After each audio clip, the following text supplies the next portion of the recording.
ಎಲ್ರಿಗೂ ನಮಸ್ಕಾರ ಅಂತ ಪ್ರಾರಂಭ ಮಾಡ್ತಾ ಇದ್ದೆ. ಯಾವಾಗಲೂ ಇವತ್ತು ವಿಷಾದಕರ ಅಂತಲೇ ಹೇಳಬೇಕಾದಂಥ ಪರಿಸ್ಥಿತಿ ಬಂದಿದೆ. ಯಾಕಂದರೆ ಮರಗಳ ಮೇಲೆ ಆಗ್ತಾ ಇರುವಂತಹ ಕ್ರೌರ್ಯವನ್ನು ನಿತ್ಯ ನಿಮ್ಮ ಜೊತೆ ಹಂಚ್ಕೊತಾ ಇರ್ತೀವಿ. ನಮ್ಮ ಹೋರಾಟಗಳನ್ನು ನಮ್ಮ ಪಾರದರ್ಶಕತೆಯಿಂದ ಜಾಗೃತಿ ಮೂಡಿಸೋ ಉದ್ದೇಶ ಅಷ್ಟೇ. ಯಾವುದೇ ರೀತಿ ಗಿಮ್ಮಿಕ್ಕು ನೀವು ಅಂದ್ಕೊಂಡಂತೆ ನಿಂದಕರು ಅಂದ್ಕೊಂಡಂತೆ ಏನಿಲ್ಲ. ಅದನ್ನು ನೋಡೋಷ್ಟು ಜನ, ಮೆಚ್ಚುಗೆ ವ್ಯಕ್ತಪಡಿಸೋಷ್ಟು ಜನ, ಅವರು ಅಳವಡಿಸ್ಕೊಂಡಂಥ ಜನ ಅದು ಇರ್ತಾರೆ. ಅವ್ರಿಗೋಸ್ಕರ ಅಷ್ಟೇ ಇದೆಲ್ಲ ಡಾಕ್ಯುಮೆಂಟರಿ ಇರುತ್ತೆ. ಮುಂಬರುವ ಜನ ಅಂತರ್ಜಲ ಮಟ್ಟ ಕುಸಿದು ಕುಡಿಯೋಕ್ಕೆ ನೀರು, ಯೋಗ್ಯವಲ್ಲದ ಗಾಳಿ, ವೆಂಟಿಲೇಟರ್ಗಳು ಹಾಕ್ಕೊಂಡಾಗ ಈ ವಿಡಿಯೋಗಳನ್ನು ನೋಡಿ ತುಪ್ಪಸಗಿರಿ. ಹೊಂಗೆ ಮರ ನೋಡಿ, ಸರ್ವಶ್ರೇಷ್ಠವಾದಂಥ ಹೊಂಗೆ ಮರ. ಕರಂಜೋಲ ತೈಲ ಆಯುರ್ವೇದಿಕ್ಕಿಗೆ ಎಷ್ಟು ಪ್ರಾವಿಷನ್ಯತೆ ಇದೆ. ಇದನ್ನು ಕಾರಂಜ ಅಂತಾರೆ. ಕಾರಂಜ ನರಸಿಂಹ ಅಂತಲೂ ಕೂಡ ಹೇಳ್ತಾರೆ. ನಮ್ಮ ನವನರಸಿಂಹಗಳಲ್ಲಿ ಒಂದು ಭಾಗ. ಈ ಹೊಂಗೆ ಮರ ನೋಡಿ ಎಷ್ಟು ಆರೋಗ್ಯವಾಗಿದೆ. ಮತ್ತು ಈ ಹೊಂಗೆ ಮರ ನೆಲಕ್ಕೆ ಪಾತಿ ಇರೋದ್ರಿಂದ ಯಾವುದೇ ರೀತಿ ತೊಂದರೆ ಇಲ್ಲ.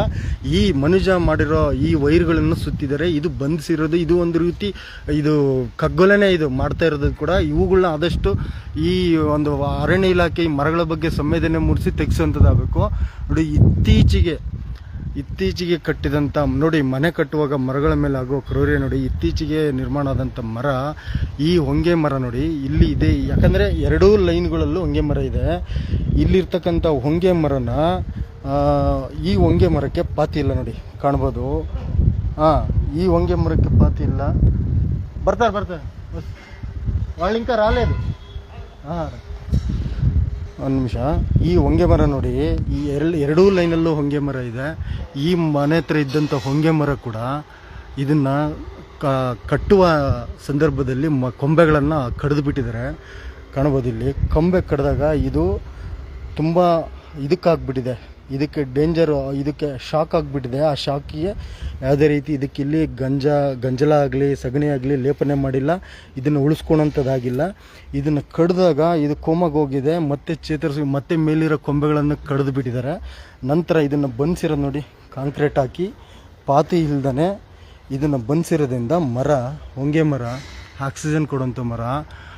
ನಮ್ಮ ಗಾಯಕ್ಕೆ ಹಚ್ಚುವಾಗ ನಮ್ಮನ್ನು ರೋಗದಿಂದ ಮಾಗಿಸುವಂಥ ಹೊಂಗೆ ಮರನ ಕೊಂದಿರೋದು ನೋಡಿ, ಸತ್ತಿರೋದು ನೋಡಿ. ಇದಕ್ಕೆ ಪಾತಿ ಇಲ್ದೇ, ಪ್ರಾಕೃತಿಕ ಪಾತಿ ಇಲ್ದೇ ಒಣಗಿಬಿಡ್ತು ನೋಡಿ. ಆ ಭಾಗದ ಹೊಂಗೆ ಮರ ಆರೋಗ್ಯವಾಗಿರೋದು ಕೇಳಿ ಪ್ರತಿ ಸೈಟ್ ಹತ್ರ ತೋರಿಸ್ತೀನಿ ನೋಡಿ.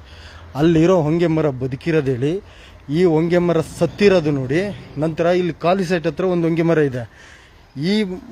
ಇಲ್ಲಿರ್ತಕ್ಕಂಥ ಹೊಂಗೆ ಮರ ಎಷ್ಟು ಆರೋಗ್ಯವಾಗಿದೆ ನೋಡಿ. ಯಾಕಂದರೆ ಇನ್ನೂ ಮನುಷ್ಯ ಇದನ್ನು ಟಚ್ ಮಾಡೋಕ್ಕಾಗಿಲ್ಲ ನೋಡಿ. ಆರೋಗ್ಯವಾಗಿ ಇದೆ ಈ ಹೊಂಗೆ ಮರ ನೋಡಿ. ಅಲ್ಲಿ ಅನಾರೋಗ್ಯ ಆಗಿರೋದೇನೋ, ಅದು ಸಾಯ್ತಾ ಇರೋದೇನೋ, ಈ ಮರ ಆರೋಗ್ಯವಾಗಿರೋದೇನೋ. ನಂತರ ಇತ್ತೀಚೆಗೆ ಇಲ್ಲೊಂದು ಮನೆ ನಿರ್ಮಾಣ ಆಗಿದೆ. ಈ ಮನೆ ನಿರ್ಮಾಣದ ಸಂದರ್ಭದಲ್ಲೂ ಕೂಡ ಕೊಂಬುಗಳನ್ನೆಲ್ಲ ಕಡಿದು ಬಿಟ್ಟಿದ್ದಾರೆ. ಕೊಂಬುಗಳು ಕಡ್ದಿದ್ದಲ್ದೇ ಮತ್ತೆ ಇನ್ನೊಂದು ದೊಡ್ಡದು ಘೋರ ದುರಂತ ಅಂದರೆ ಇದನ್ನು ನೋಡಿ, ಪಾತಿ ಇಲ್ದೇ ಬಂಧಿಸ್ಬಿಟ್ಟಿರೋದು. ಇದಕ್ಕೆ ಪಾತಿನೂ ಇಲ್ಲ. ಈಗ ಇದನ್ನು ಕೊಂಬೆಗಳು ಕಟ್ಟಾಗಿದೆ, ಇದಕ್ಕೂ ಟ್ರೀಟ್ಮೆಂಟ್ ಇಲ್ಲ. ಇದಕ್ಕೆ ಇವಾಗ ಪಾತಿ ಇಲ್ಲ. ಈ ಮರ ಕೂಡ ಸಾಯುತ್ತೆ ನೋಡಿ. ಕೊಂಬೆ ಕಟ್ ಮಾಡಿರೋದು ನೋಡಿ, ಮನೆಗೆ ಅಡ್ಡಲ್ಲ ಆಗಬಾರ್ದು ಅಂತ ಇದನ್ನು ಕೊಂಬೆ ಕಟ್ಟಾಗಿರೋದು. ಇನ್ನು ಸ್ವಲ್ಪ ದಿನದಲ್ಲಿ ಇದನ್ನು ಸಾಯುತ್ತೆ. ಇದನ್ನು ನಾವು ಪ್ರಶ್ನೆ ಮಾಡಿದರೆ ನಮ್ಮನ್ನು ನೋಡಿ, ಈ ಕಡೆ ಮರ ಆರೋಗ್ಯವಾಗಿದೆ ನೋಡಿ. ಇದನ್ನು ಜನರೇ, ನೋಡುಗರೇ ಅಥವಾ ಅಧಿಕಾರಿಗಳೇ, ನೀವೇ ಏನನ್ನು ಮಾಡಬೇಕು, ಏನು ಹೇಳಬೇಕು, ಏನು ಹೇಳ್ತೀರಾ? ನಿಮ್ಮ ಅಭಿಪ್ರಾಯ. ಇದೊಂದು ರೆವಲ್ಯೂಷನ್ ಆಗಲಿ.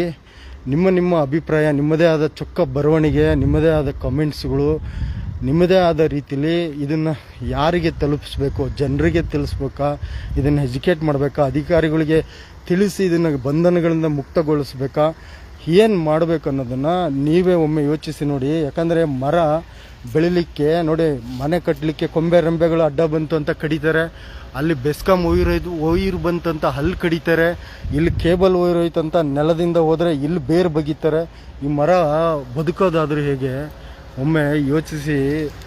ಇನ್ನು ಆದಷ್ಟು ನಮ್ಮ ಈ ಒಂದು ಕ್ರೌರ್ಯಗಳನ್ನು ಖಂಡಿಸಿ ಭಾರತದಾದ್ಯಂತ ಅಖಂಡ ಭಾರತ ವೃಕ್ಷ ರಕ್ಷಾ ಸಮಾನ ಮನಸ್ಕರರೆಲ್ಲ ಸೇರಿ ನಮ್ಮ ಬಿಡುವಿನ ಸಮಯದಲ್ಲಿ ಹಣವಿಲ್ಲದ ಹಣವಲ್ಲದ ಹಣ ಬಳಸದ ಹಣ ಬಯಸದ ವೃಕ್ಷ ರಕ್ಷಾ ಒಂದು ಗುಂಪು ನಿರ್ಮಾಣ ಮಾಡಿಕೊಂಡು ನಾವು ಬರೀ ಅರಣ್ಯ ಇಲಾಖೆಗೆ ಬಿಟ್ಟರೆ ನಾವು ಮುಂಬರುವ ದಿನ ಅದರಲ್ಲೂ ದಕ್ಷತೆ ಒಳ್ಳೆಯ ರೀತಿ ಕೆಲಸ ಮಾಡೋರಿದ್ದಾರೆ.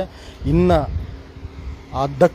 ಅದಮರಿದ್ದಾರೆ, ಅದರಲ್ಲೂ ಕೂಡ ಅದಮರಿದ್ದಾರೆ. ನಮ್ಮ ದೂರವಾಣಿ ಕರೆಗಳಾಗಿರ್ಬೋದು, ಈ ರೀತಿ ಮರಗಳನ್ನು ಸಂವೇದನೆ ಇಲ್ದಿರೋಂಥದ್ದು, ಹಣಬಲ ಭುಜಬಲ ತೋಳ್ಬಲ ಬಳಸಿದಂಥ ಅಂಥರ ಹತ್ರನೇ ಮಾತಾಡೋಂಥದ್ದು, ಅವರಿಗೆ ಸ್ಪಂದಿಸುವಂಥ ಅದಮ ಅಧಿಕಾರಿಗಳಿರೋವರೆಗೂ ನಮ್ಮ ಕರ್ನಾಟಕ ಸಸ್ಯಶ್ಯಾಮಲ ಕೂಡ ಆಗೋದಿಲ್ಲ.